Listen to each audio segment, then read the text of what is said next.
If you walk out that door right now, don't bother coming back. You're fired.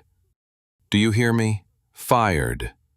Michael stood in the pouring rain on an empty Los Angeles street, ankle-deep in mud, staring at an old Toyota Corolla that had finally given up. The hood was open, steam rising from the engine, and beside the car stood an elderly woman clutching a soaked scarf to her chest, trying not to cry. "Son, I don't know what to do," her trembling voice said. "My phone's dead, and I can't call a tow truck. I need to get to the hospital urgently. My granddaughter's there after surgery, all alone." Michael looked at her, small, thin, gray hair escaping from under her scarf, her old coat soaked through. An ordinary older woman, like thousands you'd meet in Los Angeles. Her eyes were frightened, her hands shaking. "Before we go on, tell us what city you're watching from. It's always great to know how far our stories travel." He could have walked right past her. Honestly, he could. His shift at the auto shop had already started, and he was 15 minutes late. Mr. Barnes, his boss, didn't forgive tardiness. He could have said, "I'm sorry, ma'am, I'm running late," and rushed toward the metro station. But he couldn't, because he remembered his own mother, who was lying at home, frail and in need of help too. And if she ever found herself in such a situation, he would have wanted someone to help her. "Hold on," he said, taking off his jacket right there in the rain. "Let me take a look." He lifted the hood and quickly assessed the problem. It wasn't serious. The alternator belt had snapped, the battery was dead, and the engine had overheated. For an experienced mechanic, that was a 20-minute job, if you had the tools and the part. "Do you have a spare belt?" he asked, poking his head out from under the hood. The woman shook her head helplessly. "I don't even know what that is." Michael sighed. The auto shop was only 3 blocks away. He could run, grab the part, come back and fix it. But that would mean at least 40 minutes. And Mr. Barnes would definitely fire him, or fine him so badly that half his paycheck would vanish. He looked at the woman. She stood there in the rain, soaked to the bone, looking at him with such hope that saying no was impossible. "All right," he decided. "Wait here. I'll be quick." He ran toward Elite Motors' garage, a 3-story building with massive glass windows, polished chrome signs, and a parking lot full of cars worth no less than $50,000 each. It was the kind of place that catered only to wealthy clients, where an hour of labor cost as much as an average person's monthly salary. Michael had been working there for 4 years. He was their best mechanic, golden hands, as his co-workers said. He could fix anything, from an old Ford to a brand new Porsche. But Mr. Barnes didn't value him for his talent, only for the money he brought in.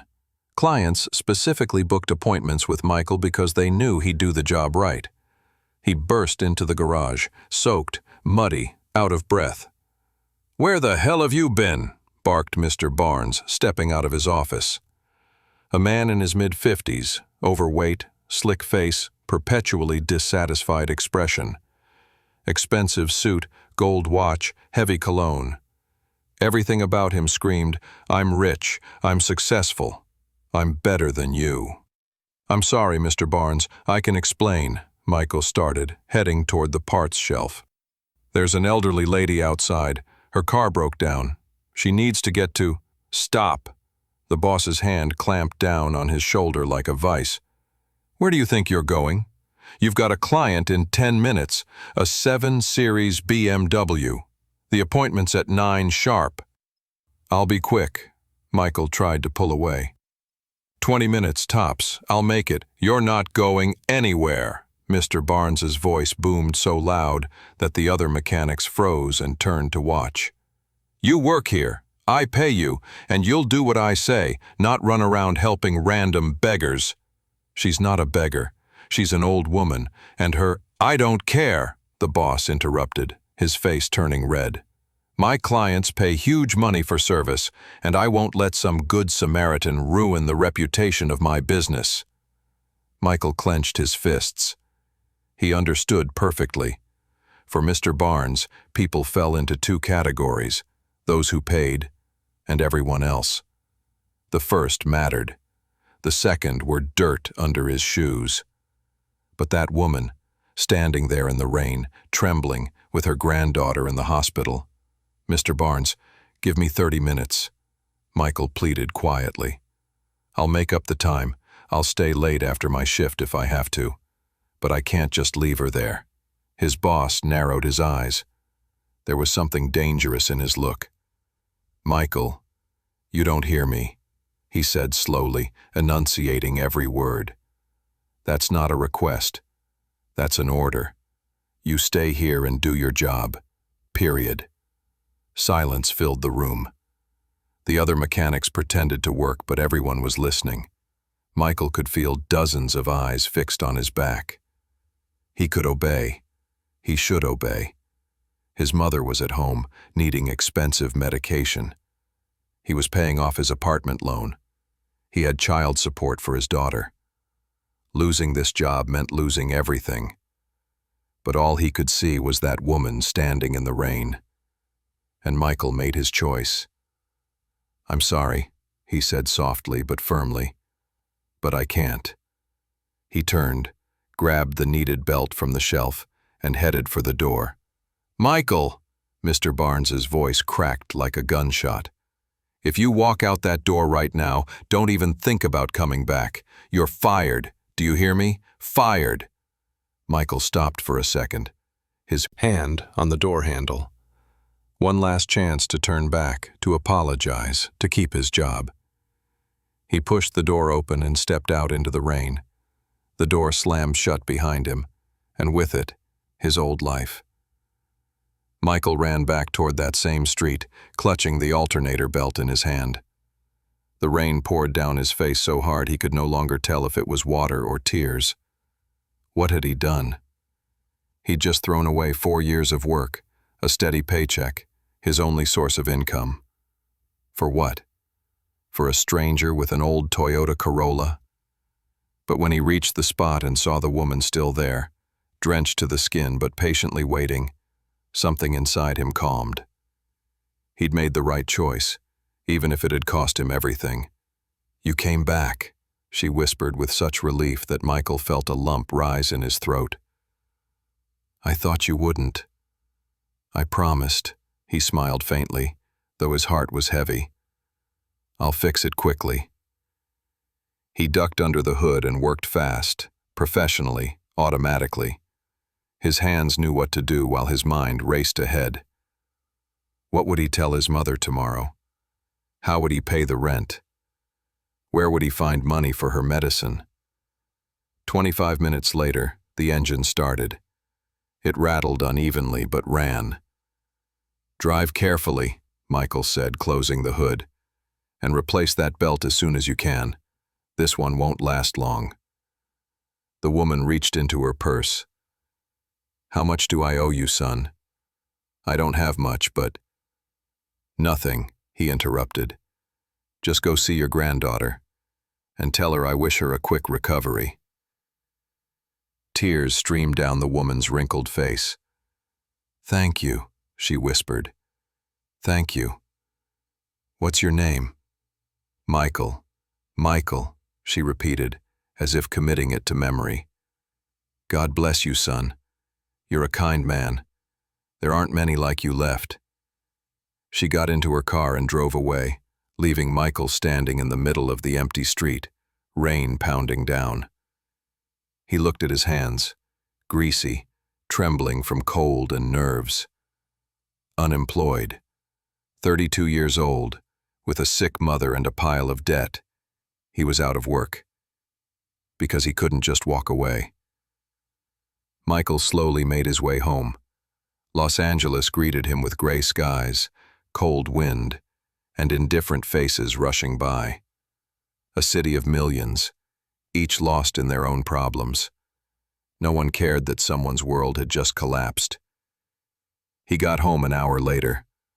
A small apartment on the outskirts. Old building, peeling walls, but clean and cozy. His mother always kept things tidy, even in her illness. "Michael," came a weak voice from the room. "You're home already? So early?" He pulled off his wet shoes, hung up his jacket, and stepped inside. His mother was lying on the couch under a warm blanket, pale and thin, with dark circles under her eyes. Once, she'd been beautiful and full of energy, but her illness, diabetes with complications, had drained every bit of strength. "Mom, he began, then stopped. How could he tell her the truth? That he'd lost his job? That he wouldn't be able to buy her medicine anymore? Medicine that cost a fortune? But she read it on his face. "What happened?" she asked quietly, trying to sit up. Michael sat down beside her and told her everything. The woman, the car, the choice, the firing. His mother stayed silent, listening, tears rolling down her cheeks. "Son," she finally whispered, "you're foolish, very foolish, but I'm proud of you." "Mom, I'll find another job," he promised, though he barely believed it himself. "I'll find something soon. Don't worry." "I'm not worried," she said, stroking his hand. "I know you'll manage. You always do." But he saw the fear in her eyes, fear of becoming a burden, fear that because of her, her son's life would fall apart. That same night the phone rang. It was his ex-wife, Laura. Of course it was. She had a radar for trouble in his life. "Michael, I heard you got fired," her cold voice said, without a hint of sympathy. "Is it true?" "How did you find out?" he asked. "Doesn't matter how. Is it true?" "Yes."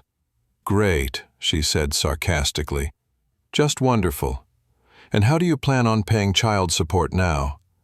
Emily's birthday is next month. She needs a new phone, new clothes."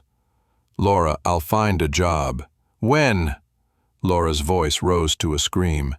"When are you going to find one? I don't have time to wait for you to figure your life out. I have a child to take care of." He corrected her. "We have a child. Emily is my daughter too." "Oh, really? And where have you been these last 3 years? You see her once a month, and only when I let you. You send money and think that makes you a father?" Michael gripped the phone so tightly his knuckles turned white. It was the same old story.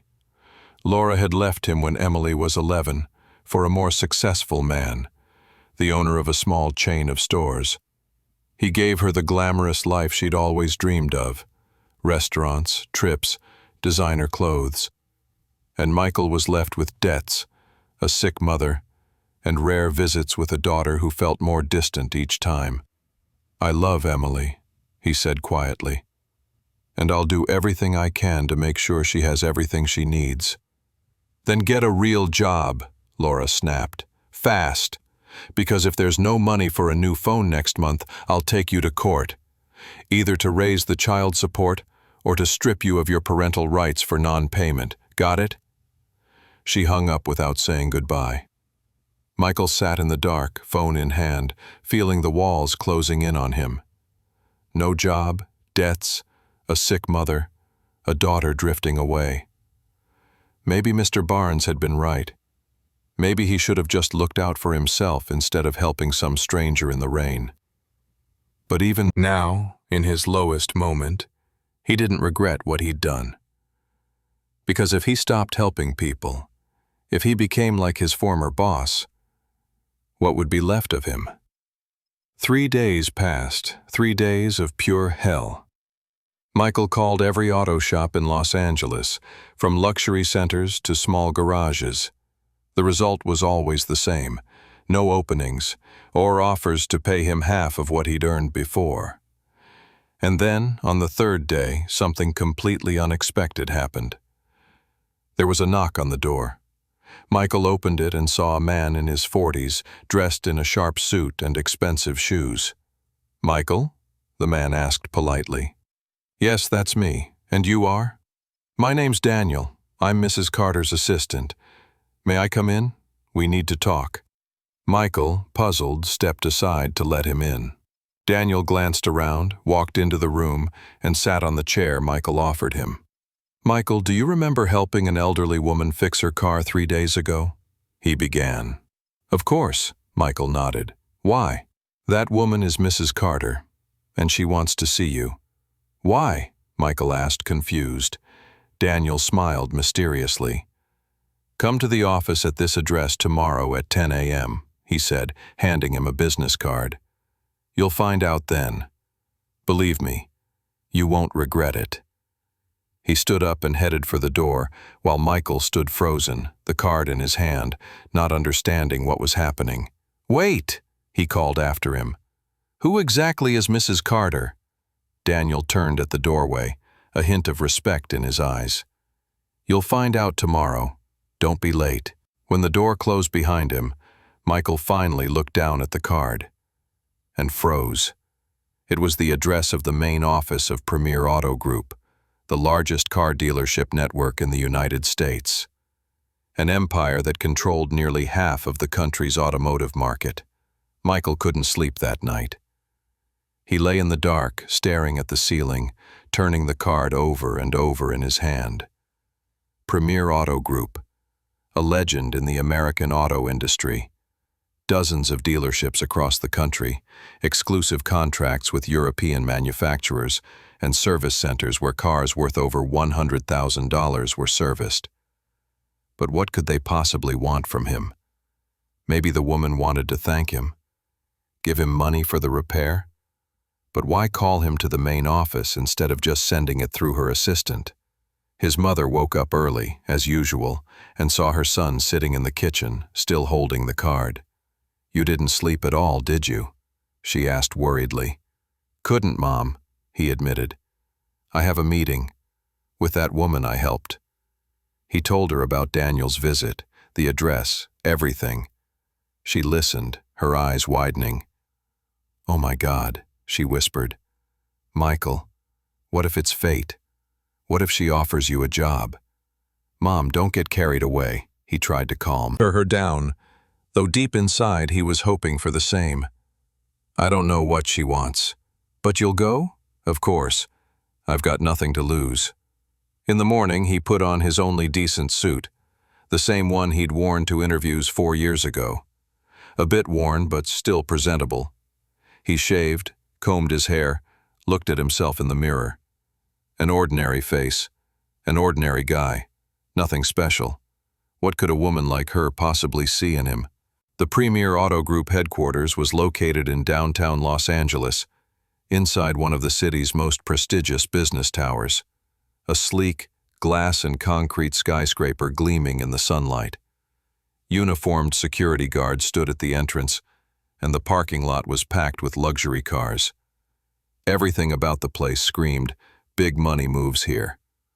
Michael walked inside and gave his name at the reception desk. The young woman behind the counter, elegant, perfectly styled, wearing a sharp suit, checked the computer and smiled. "Michael? Yes, they're expecting you. 12th floor, director's office. Elevator to your right." He took the elevator, fast, silent, with mirrored walls. He stared at his reflection, trying to steady his breathing. His heart was pounding so hard it felt like it might burst. The 12th floor. A long hallway with soft carpeting, paintings on the walls, and warm, dimmed lighting.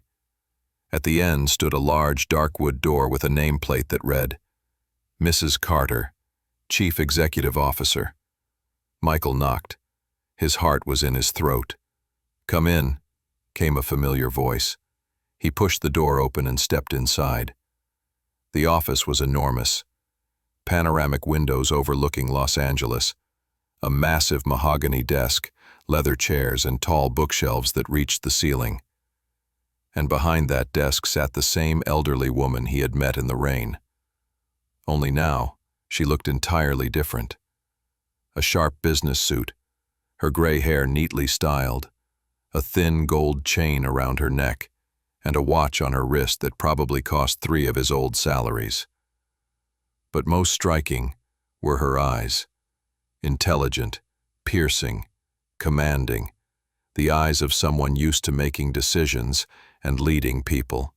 "Michael," she greeted, standing and extending her hand. "Please, have a seat. I'm glad to see you." He shook her dry, firm hand and sat down opposite her, feeling like a schoolboy called to the principal's office. "You must be very surprised," Mrs. Carter began, settling back into her chair. "And I'm sure you have a lot of questions. I'll explain everything." She poured him a glass of water, and Michael drank greedily. His throat had gone dry. "3 days ago you helped me fix my car," she continued calmly. "In the rain, in the mud. You spent your time and didn't take a penny. My assistant Daniel has been gathering information about you since then.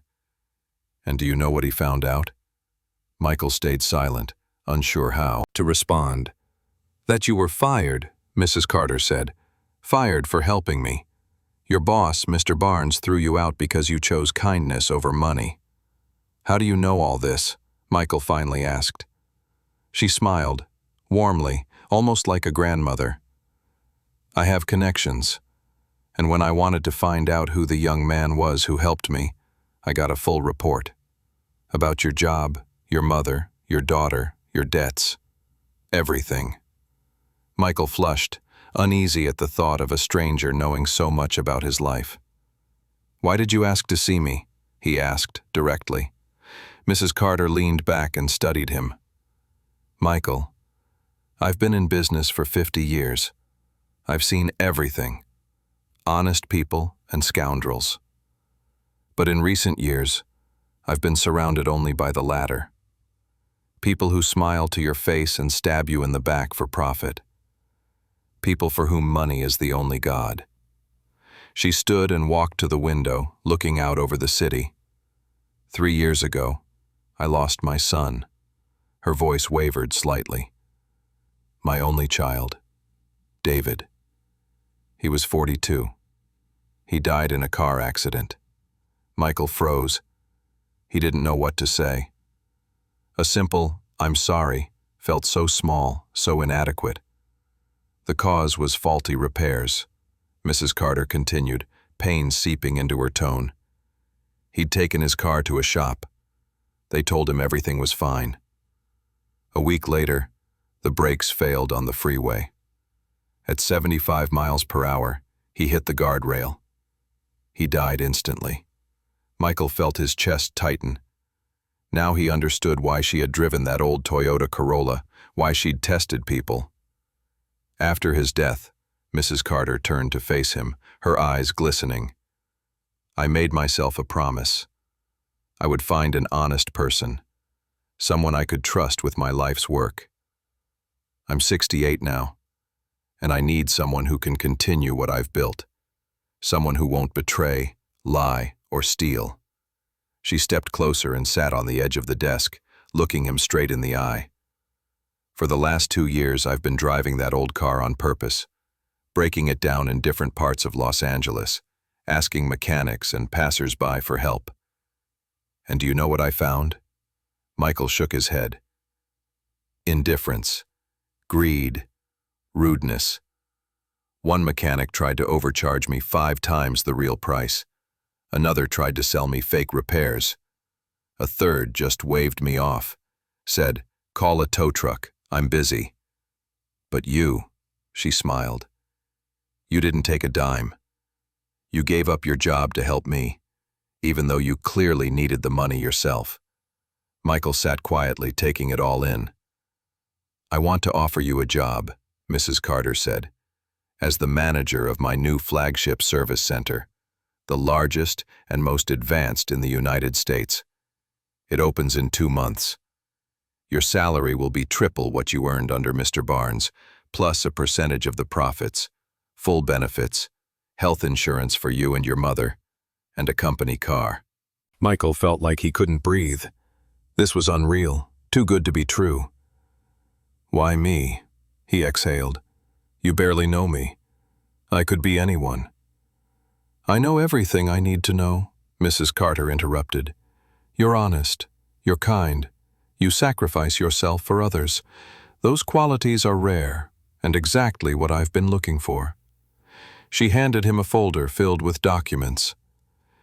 "Here's the project plan for the new service center, the financial overview, your future responsibilities. Take a look. Think about it. You have a week to decide." Michael took the folder with trembling hands.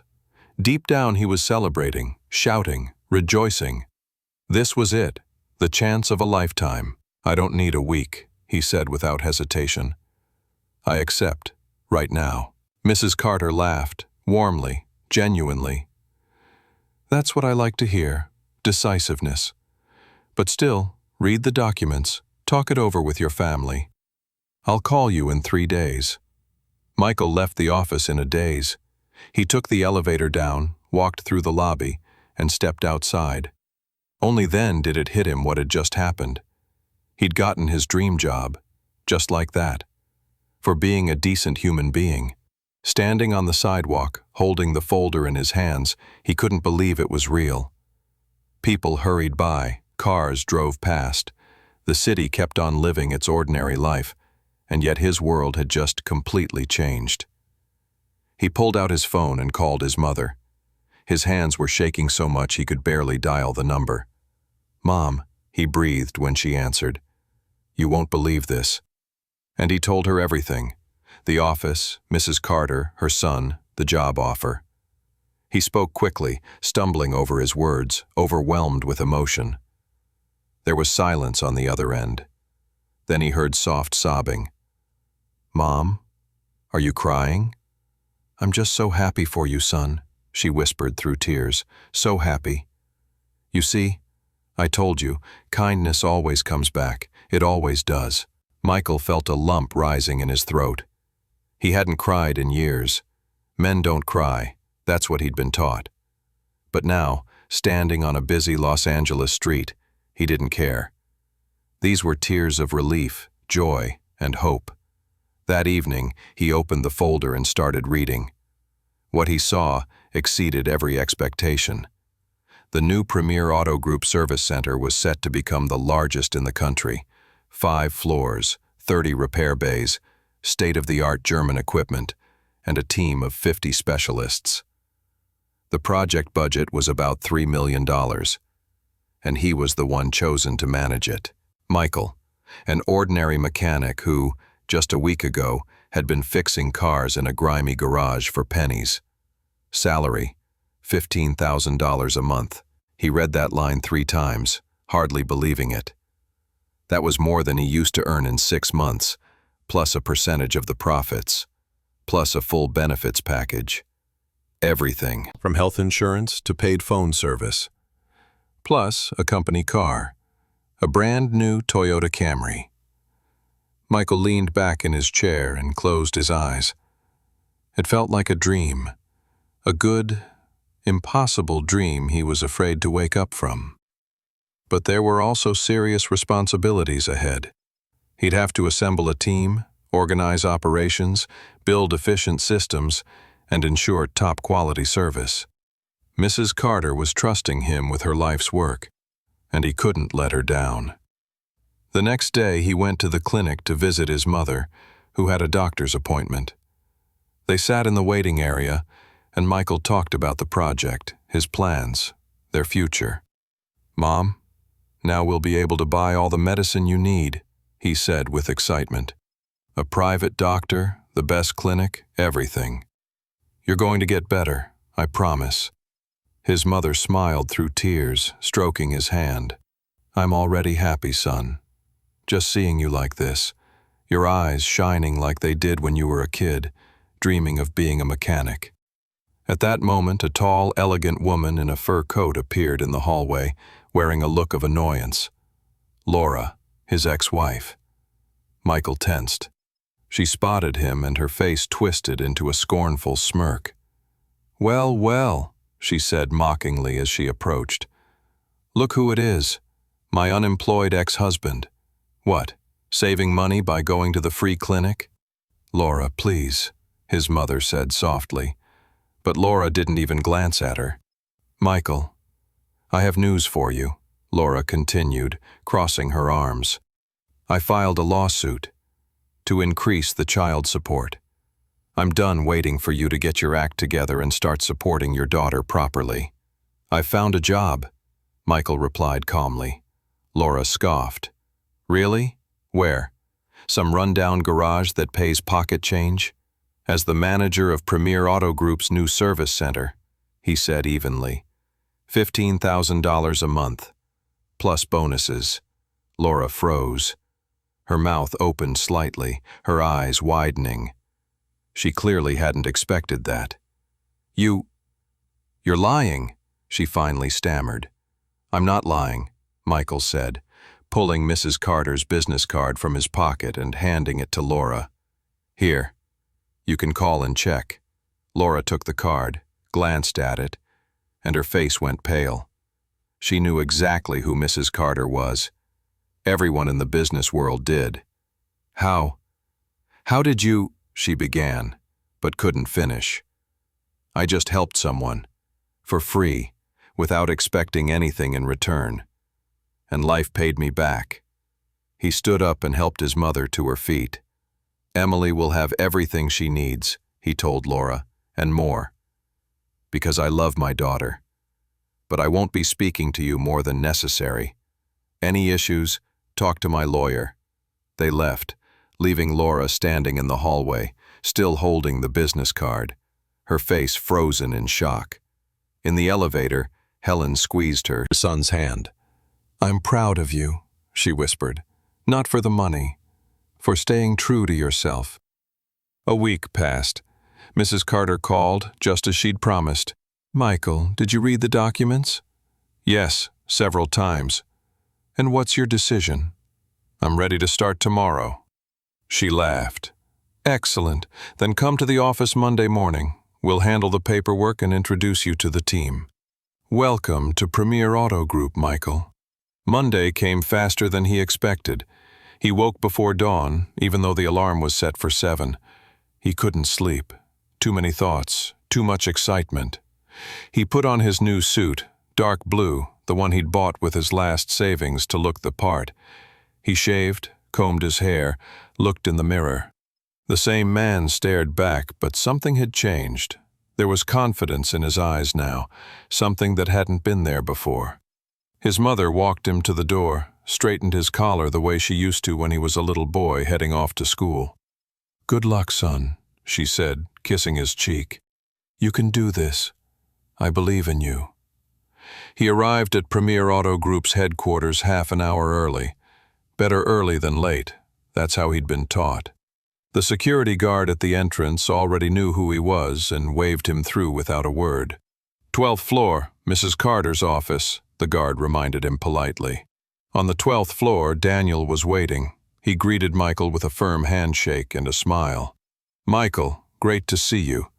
Ready for your new life? More than ready, Michael replied, trying to hide his nerves. They walked into Mrs. Carter's office. She was seated behind her massive desk, but when she saw him, she stood and greeted him warmly. Come in, have a seat. Today's a big day. We'll take care of your paperwork, introduce you to the team, and visit the site. The next 2 hours flew by as they went through the paperwork. A 5-page employment contract detailing his duties, rights, and conditions. Michael read every line carefully, not out of distrust, but to truly understand what he was taking on. Everything was clear, transparent, without hidden traps. Salary, bonuses, benefits, a 3-month probation period, all fully paid. When he signed the final page, Mrs. Carter extended her hand. Welcome to the team, Michael. You're now the manager of our flagship service center at Premier Auto Group. I have no doubt you'll do an excellent job. I'll do everything I can to live up to your trust, he promised. Next came a tour of the office. Daniel showed him around the floors, introducing him to the departments: accounting, HR, logistics, marketing. Dozens of people, each focused on their work, each a part of a larger system. All these departments will support your service center, Daniel explained. You'll coordinate with them, but your main focus will be ensuring quality at the center itself. The mechanics, customer service, equipment purchases, parts supply. It was overwhelming, but Michael soaked up every word. This was his chance, and he wasn't going to waste it. After lunch, they drove out to the construction site.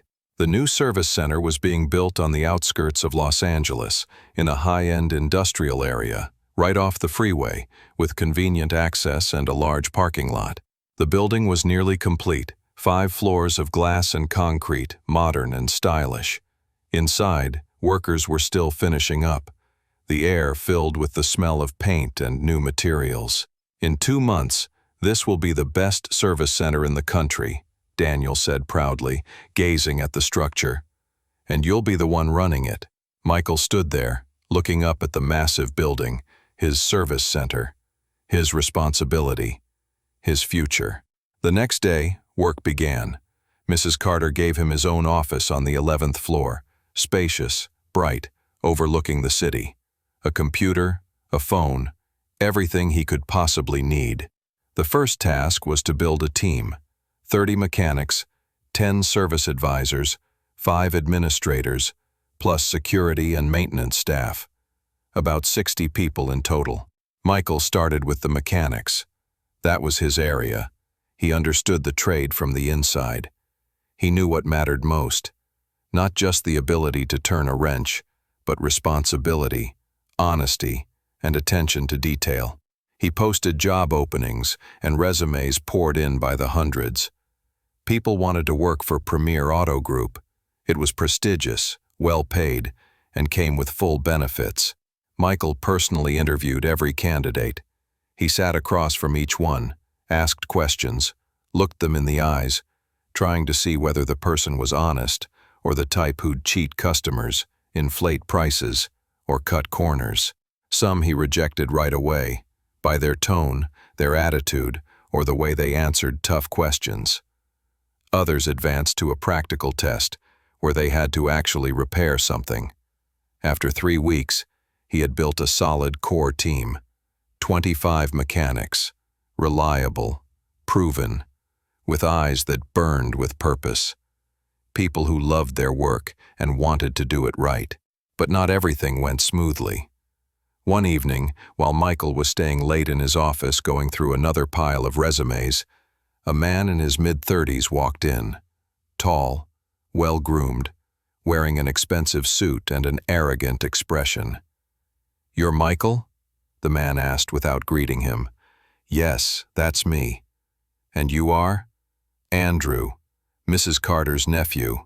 Michael stood up and extended his hand, but Andrew ignored it. He just walked in, glanced around the office, and smirked. "Not bad," he said sarcastically. "From a greasy garage straight into management. Got lucky, huh?" Michael felt the tension immediately. This man hadn't come to chat. "I was offered the job, and I accepted," he replied calmly. "Is there a problem?" Andrew turned toward him, his eyes full of barely concealed anger. "The problem is that my aunt has clearly lost her mind. Giving control of her new service center to some random mechanic she's known for what? A week? That's insane."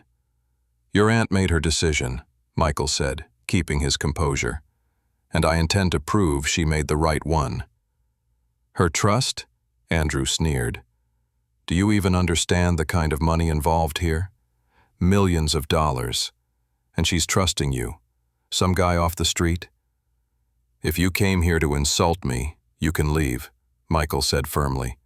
"I have work to do." Andrew squinted, stepped closer, and leaned over the desk. "Listen carefully, mechanic. This business should have been mine. I'm her nephew, her family. I've been with the company for 10 years. And then you show up out of nowhere and get the best position just like that. You think I'll let that slide?" "What exactly are you saying?" Michael stood up, looking him straight in the eye. "I'm saying I'll be watching you. Every move, every mistake. And the first time you slip up, and you will, I'll go straight to her and prove she was wrong about you. Then the position will be mine, just as it should have been from the start." He turned and headed for the door, then looked back. "Enjoy your new job, manager," he said with a smirk. "Let's see how long you last." The door slammed shut, leaving Michael alone. He sat back down, his chest burning with anger. So, that's how it was. He had an enemy now, someone who'd do anything to see him fail. Michael didn't tell Mrs. Carter about Andrew's visit. He didn't want to complain or seem weak.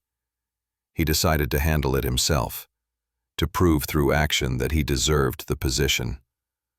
The workload was overwhelming. It wasn't just about hiring people. It was about uniting them, creating the right environment. He wanted a team that didn't just clock in and out but truly cared about their work.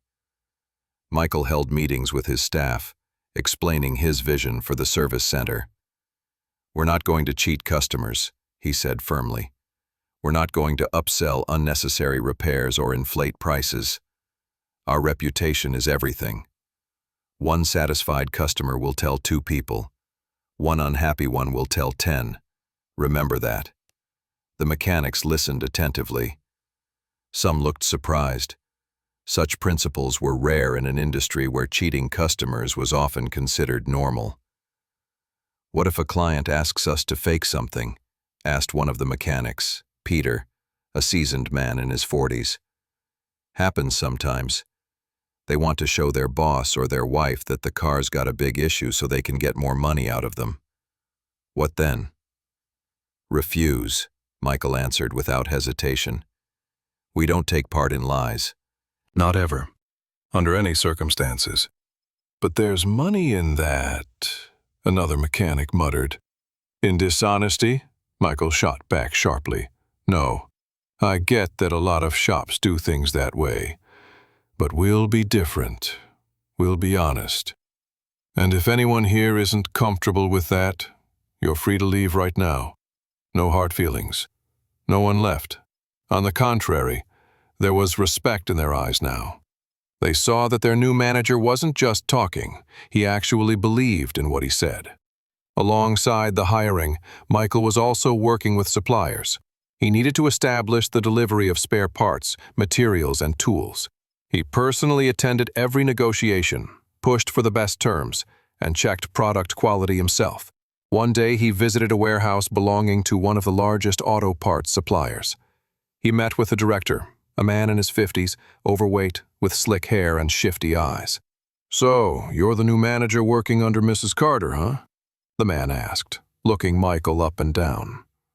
"You look a bit young for that." 32, Michael replied calmly. "Age doesn't matter. Results do." "Well, we'll see about that." The director smirked. "Mrs. Carter's been one of our clients for over 10 years, a good one too. But you know how things usually go in this business, right? A little thank you for smooth cooperation, and everything runs nice and easy." Michael tensed. "What do you mean?" "Well," the man leaned closer and lowered his voice. "We're talking about contracts worth millions of dollars. Normally there's a 5 to 10% kickback. You get your share, we get ours, everyone's happy. A bribe. The kind of thing the American business world wasn't supposed to tolerate, but still, it happened." Michael stared at him for a long moment. "No," he said simply. "No," the director repeated, confused. "No kickbacks. We work clean, by the book, no shady deals." The director's smile vanished. "Young man, you don't understand how this works. Everyone does it. It's an unspoken rule." "Maybe everyone does," Michael replied firmly. "But I don't. Mrs. Carter entrusted me with this project, and I'm not about to betray that trust. If you want to work honestly, great. We'll sign the contract. If not, we'll find another supplier." The director clearly hadn't expected that. He paused, then sighed. "All right," he said grudgingly. "We'll do it your way. But you're the first person in years to turn down free money. Maybe that's because I value reputation more than quick profit," Michael said. When he left the warehouse, he called Mrs. Carter and told her about the conversation. "You did the right thing," she said approvingly. "That's exactly why I chose you, Michael. You can't be bought." But not everyone appreciated his integrity. Andrew wasn't sitting idle. He really was watching Michael's every move, waiting for him to slip up, to make a mistake. Any mistake. One afternoon, Andrew burst into Michael's office, a triumphant look on his face. "Well, manager, you've got a problem," he declared, throwing some papers on the desk. Michael picked them up. A cost sheet for equipment purchases. "What's wrong with it?" he asked evenly. "What's wrong?" Andrew jabbed a finger at one of the lies. "You ordered car lifts for $30,000 each. That's 50% more than we could have paid with other suppliers." "These lifts are the best in their class," Michael explained. "German-made, 10-year warranty, maximum reliability. Yes, they cost more, but they'll last twice as long and won't break down. In the long run, we'll save money." "In the long run?" Andrew mocked. "Because of you, the project budget ballooned by $300,000. Aunt won't let this slide." "Let's go talk to her together," Michael offered. "I'll explain everything." They took the elevator to the 12th floor. Andrew walked ahead, confident he'd finally proved that this outsider was wasting money. Mrs. Carter listened to both of them.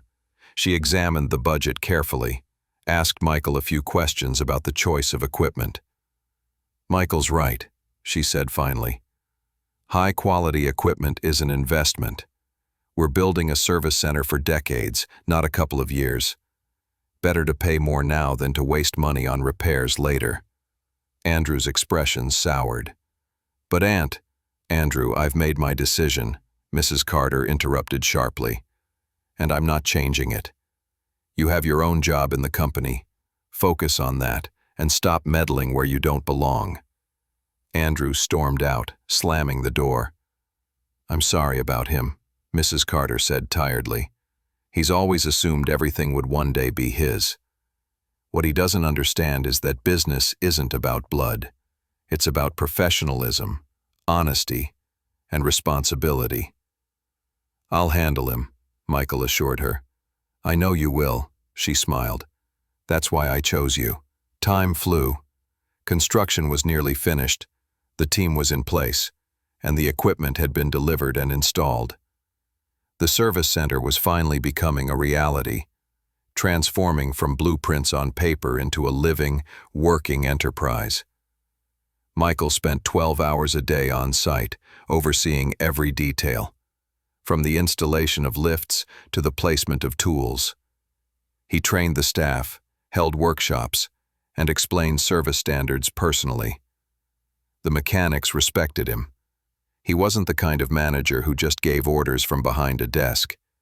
He could grab a wrench, crawl under a car, and show them how to do the job right. That kind of leadership earned trust. One evening, after everyone had gone home and Michael was still in his office going through paperwork, Peter, the same mechanic who had questioned him during their first meeting, knocked on the door. "Michael, got a minute?"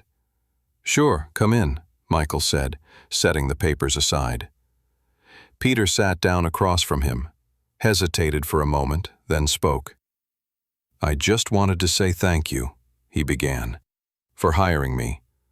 I worked in 3 shops before this one, and it was always the same story. Cheat the customer, jack up prices, push unnecessary repairs. I hated it, but I had a family to feed." "I understand," Michael nodded. "But here, from day one, you set different rules. Honesty, quality, respect for the customer. You know how unusual that is?" Peter gave a small laugh. "But you know what? It's right. For the first time in years, I actually sleep well at night. My conscience is clear." "We should all work that way," Michael said. "And then we'll build a place where people come, not because they have to, but because they want to. Because they know they'll be treated fairly here." Peter reached out his hand. "You're a good boss, Michael, and a good man. People like you are rare." They shook hands, and Michael felt warmth inside. He was doing the right thing. He wasn't just building a business. He was building something that mattered. But a test was coming, one he couldn't have seen coming. A week before the grand opening, when everything was ready, the equipment installed, the team trained, The advertising campaign launched. Michael got a strange phone call. The voice on the other end was male, muffled, distorted, as if the person were speaking through a cloth. "Michael?" "Yes, this is him. Who's calling?" "Doesn't matter who. What matters is what I have to say. Listen carefully.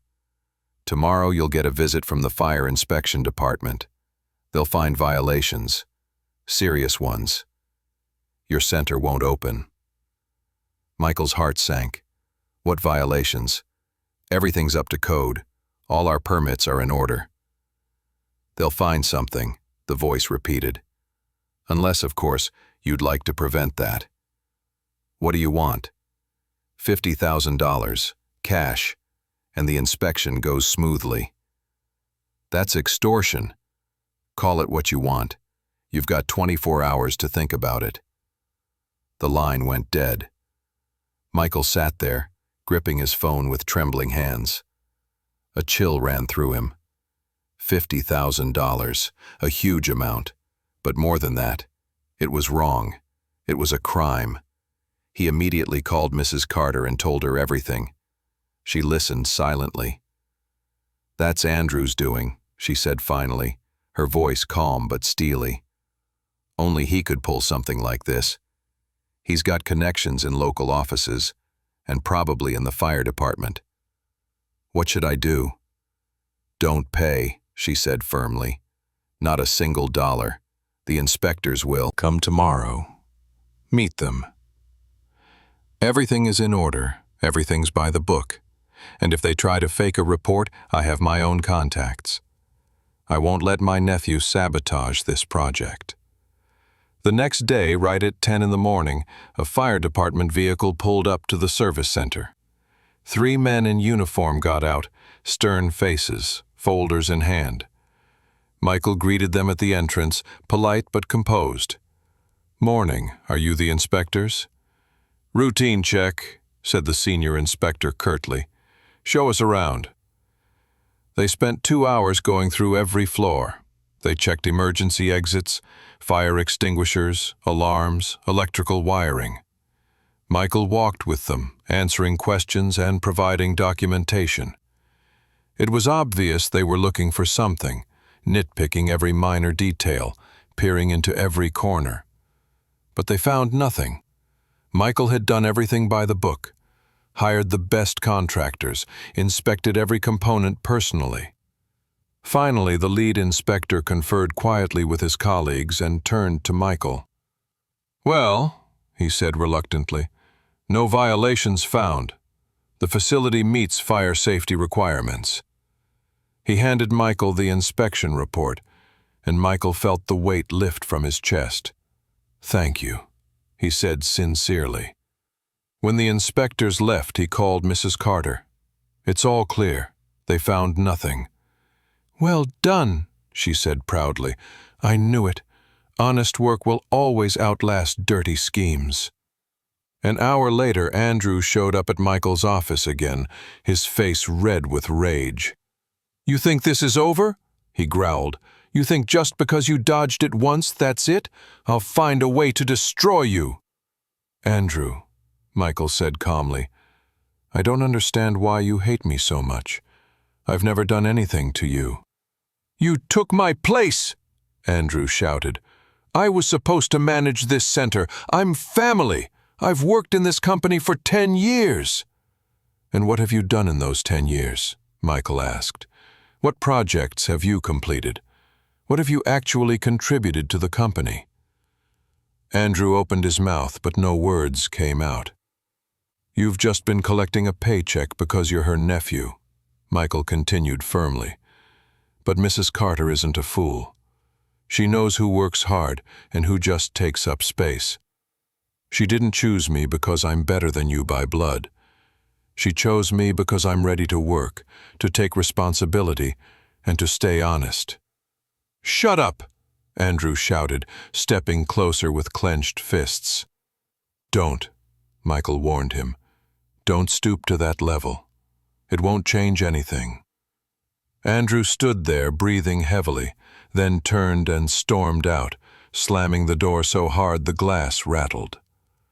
Michael sat back down, knowing this wasn't the end. Andrew wouldn't stop. He'd keep trying again and again. But Michael was ready to fight, to prove himself, to protect what he'd built. Then came the grand opening. June 7th, a warm, sunny day. Reporters, guests, and business partners filled the front lot of the new Premier Auto Group Center. Mrs. Carter arrived with Daniel by her side. Michael stood by the entrance in his new suit, so nervous his hands were shaking.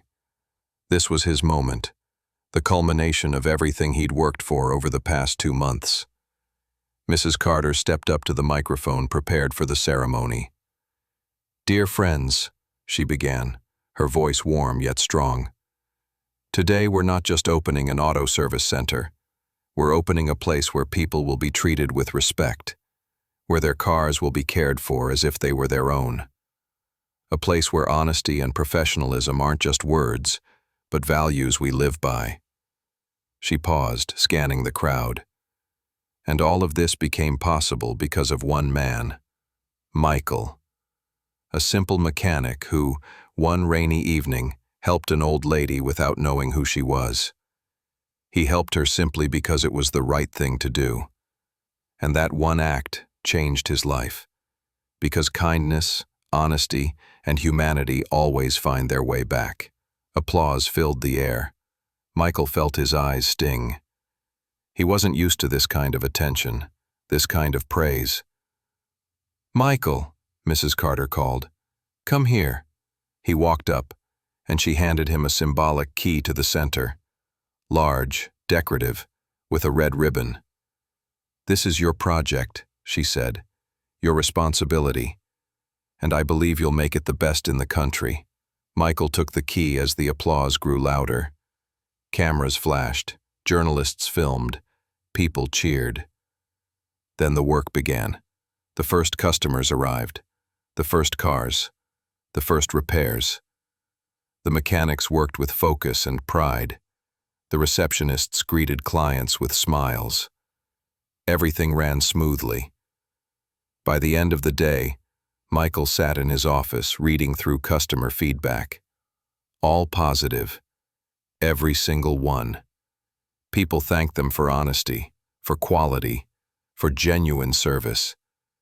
He leaned back in his chair and closed his eyes. He remembered that rainy evening when he'd helped an elderly woman. The day he was fired.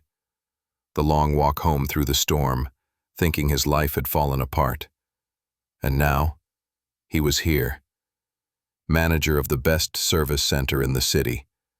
With a solid salary, respect, and a team that believed in him. The phone rang. Laura. "Michael, it's me." Her voice sounded softer than he'd ever heard it. "I saw the news about the opening. Congratulations." "Thank you," he said shortly. "Emily wants to see you," she continued. "She's proud of you. She's been telling everyone at school that her dad runs a huge service center." Michael felt his heart tighten with joy. "I'd love to see her. When would be good for her?" "This weekend? You can pick her up, spend the day together?" "Of course. Thank you, Laura." She paused then, said quietly, "You know, I was wrong back then, when I left you. I thought happiness was about money and status, but it wasn't. I see that now. Just too late." Michael didn't know what to say. The pain she'd caused was still there, but he no longer felt anger, only acceptance. "Life goes on, Laura," he said gently. "We all have our own paths." They said goodbye, and Michael hung up. He looked out the window, at the glowing lights of Los Angeles, at the people rushing by, at the cars passing in the night. One act of kindness had changed everything. He'd lost his job but gained far more. He'd risked everything and received a chance beyond his dreams. And he knew one thing for sure. He would work every day to make sure Mrs. Carter never regretted choosing him. 6 months had passed since the grand opening. The premier auto group service center had become a legend in Los Angeles. Appointments were booked a month in advance, and profits exceeded all expectations. Michael's life had changed completely.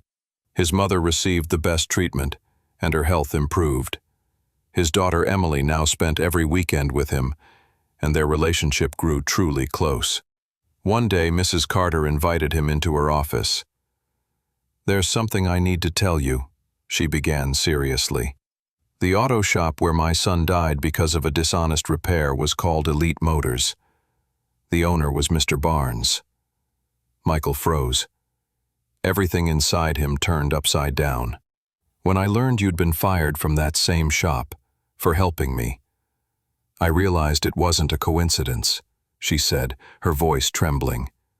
"Fate brought us together for a reason. You worked there, but you weren't like them. You refused to be part of that system of deceit." Michael couldn't say a word. "His shop closed 3 months ago," Mrs. Carter added. "Bankrupt. Justice was served." A week later, Mr. Barnes unexpectedly walked into Michael's office, disheveled, worn out, broken. "I came to apologize," he said quietly, "for everything. I lost it all, and I deserved it. You were right, and I was wrong." Michael listened silently.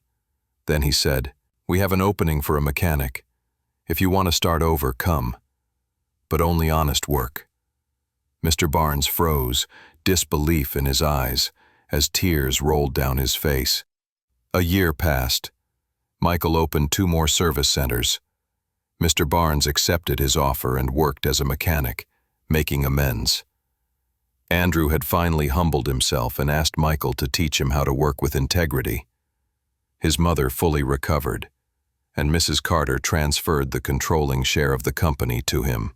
"I found someone I can trust with my life's work," she said. "Just promise me one thing. Always stay true to yourself." One evening, Michael got a call from an unfamiliar woman. "Your mechanics found a brake defect another shop missed," she said. "They didn't even charge for the inspection. If it weren't for you, we might have died on the freeway. Thank you, from the bottom of my heart." Michael remembered that rainy night. The drenched woman with the broken car, his decision to help her, no matter the cost. And he never regretted it, because, as he had learned, one act of kindness could change not only your life, it could change the world. If this story touched your heart, and you'd like to help us continue sharing stories like this, click the Super Thanks button, the little heart with a $sign below the video. Every time you do, you help us create stories that inspire and remind people that kindness always comes back. Thank you for staying with us until the end of this story. The story of how one act in the rain changed not only Michael's life, but the lives of dozens around him. Tell us in the comments, which moment moved you the most? Michael getting fired for his kindness, Mrs. Carter's offer, or the transformation of enemies into allies? Subscribe and turn on the notification bell so you don't miss new stories about dignity, honesty, and the strength of the human spirit. Give this video a thumbs up if you believe that one good deed can change the world, that honesty triumphs over greed, and that compassion is true strength. And before you go, watch the story we've left for you here on the screen. It's also about how a chance encounter can change lives. We're sure it'll make you think, and maybe even bring a tear to your eye.